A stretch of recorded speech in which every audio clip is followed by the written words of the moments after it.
दृष्ट्वा गुणान भुवन सुंदर शृण्वतां ते। जब आप श्रवण करोगे तो आपके हृदय गुफा में भगवान प्रवेश कर जाएंगे, क्योंकि आप उनको श्रवण कर रहे हो। ध्यायतो विषयान पुंसः, जिस चीज का ध्यान करोगे आपके ध्यान में ऐसी आकर्षण वृत्ति है, आपके मन में वो ऊर्जा है, उसे समझने का प्रयास करना पड़ेगा। उसकी जो इम्पोर्टेंसी है उसे जानना पड़ेगा। अगर यदि हम उसे नहीं समझेंगे कि ध्यान की वृत्ति का फल क्या है, लक्षण क्या है, जब जिस चीज का हम ध्यान करते हैं, निरंतर चिंतन करते हैं मन में, उसके प्रति हमारी आसक्ति बढ़ने लग जाती है। तो जब परमात्मा का हम अपने जीवन में हस्तक्षेप चिंतन करते हैं कि परमात्मा, हम तो पहाड़ों की कंदराओं में, गुफाओं में हमारा जन्म हुआ था, और जब हमारा जन्म हुआ था इतना विकास भी नहीं था, इतनी व्यवस्था भी नहीं थी, और इतने सब सुख साधन हमने अपने जीवन में देखे भी नहीं थे। लेकिन आपकी अनुकंपा कृपा देखो, आपने हमारे अंदर वैभव भर दिया है, ऐश्वर्य भर दिया है, और हमें सांसारिक भौतिक ज्ञान से भी ओतप्रोत कर दिया है। इस प्रकार की कृतज्ञता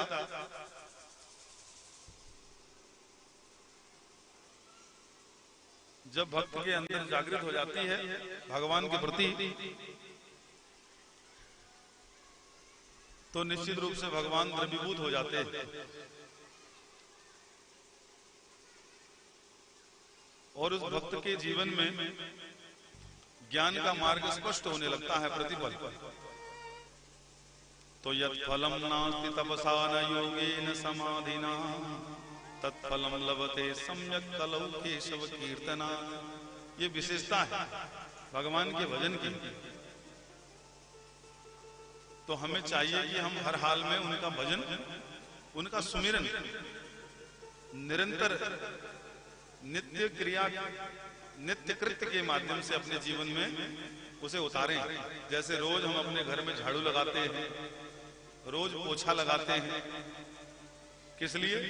घर तो साफ है, मार्बल लगा हुआ है, टाइल्स लगी हुई है, फिर भी रोज दो बार झाड़ू, दो बार पोछा लगता है। ये शंका रहती है कि घर में कूड़ा एकत्रित ना हो जाए। वस्तुतः हम सावधानी पूरी रखते हैं, चप्पल भी बाहर खोलते हैं, जूते भी बाहर उतारते हैं, पैर झाड़ करके भी जाते हैं, फिर भी अनायास घर के अंदर कूड़ा करकट एकत्रित हो ही जाता है। इसी प्रकार जब हम भगवान का भजन करते हैं, उनका सुमिरन करते हैं, उनकी कथाओं का पान करते हैं, तो हमारा मन शुद्ध रहता है, उसकी चंचलता में बांध हो जाता है, चंचलता का निरोध होता है, स्थिरता रहती है, इक्वलिटी रहती है, संतुलन बना रहता है, व्यक्ति शांत रहता है, संतोषी बना रहता है। यदि हमने नामस्मरण नहीं किया तो अनायास विषयों का कूड़ा करकट आकर के सब जमा हो जाएगा और अंदर हृदय में अपभ्रंश हो जाएगा, विस्फोट भी हो सकता है। बुद्धि काम नहीं करेगी, संशय उत्पन्न हो जाएंगे, चंचलता हो जाएगी, तीव्रता आ जाएगी मन में, कहीं मन लगेगा नहीं, कहीं टिकेगा नहीं, अनेक प्रकार के दोष, अनेक प्रकार की दोष वृत्तियां भगवान का भजन न होने के कारण जीव के अंदर आ जाती। फिर वो कहता है महाराज सब कुछ तो है लेकिन मन में संतोष नहीं है, कोई ऐसा उपाय बताइए कि मन शांत रहे, मन में चंचलता। जीवन पर्यंत बड़ा श्रम किया परिवार के लिए, बालकों के लिए, उनको पढ़ाया लिखाया, अब वृद्धावस्था आ गई है, अब भी मन में अशांति है।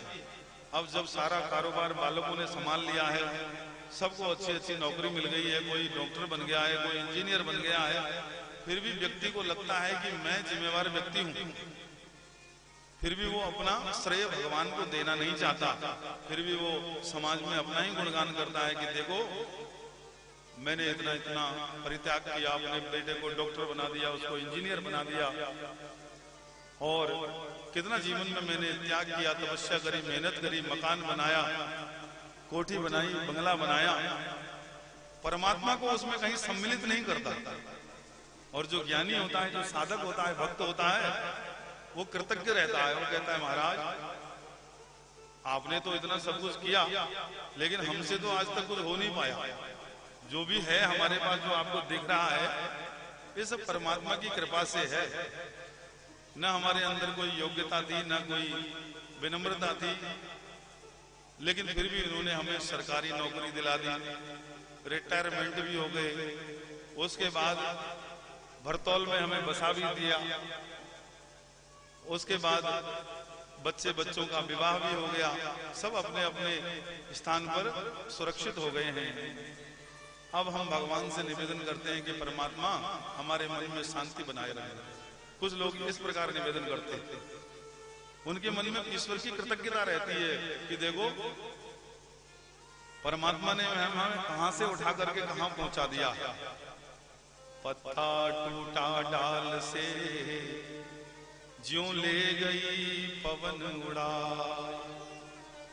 अब के बिछड़े कब मिलेंगे,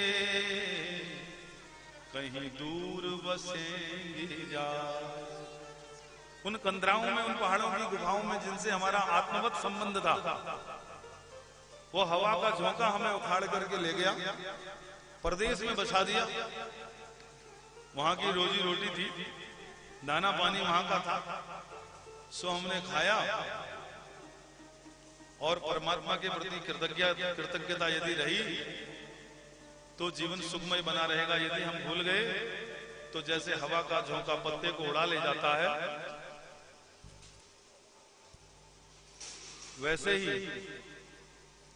वैसे ही माया का ये घनघोर भ्रमर रूपी जो योग जीवन में आता है, माया का जो तांडव जीवन में मनुष्य के चलता है, वो यदि ईश्वर का बलिष्ठ भजन ना हो तो वो जीव को भ्रमित करके गहरी खाई में डाल देता है। फिर उसे उबरने का साहस करने पर भी उबरने का मार्ग नहीं मिलता। इसलिए सज्जनों, मातृशक्ति की प्रतीक भक्तिमती माताओं, ये परम पवित्र भागवत आपके कल्याण का मार्ग प्रशस्त करने के लिए, पवित्र करने के लिए और स्पष्ट करने के लिए उपस्थित हो गया। भगवान की अनुकंपा कृपा से इसका पान करने के लिए आप लोग सब सज्ज हो जाइए। नारद जी कहने लगे, देवी, इस कलयुग का फल है कि जो एक घड़ी आधी घड़ी, आधी से बुनियाद, एक घड़ी, यदि एक घड़ी भी समय ना हो तो आधी घड़ी, आधी से भी आधी, इतने समय भी अगर भगवान के संबंध में कुछ श्रवण कर लिया जाए और संत जनों की वाणी को सुनकर के उस पर अमल कर लिया जाए तो निश्चित रूप से जीवन मंगलमय हो जाता है। जय जय श्री राधे, जय जय श्री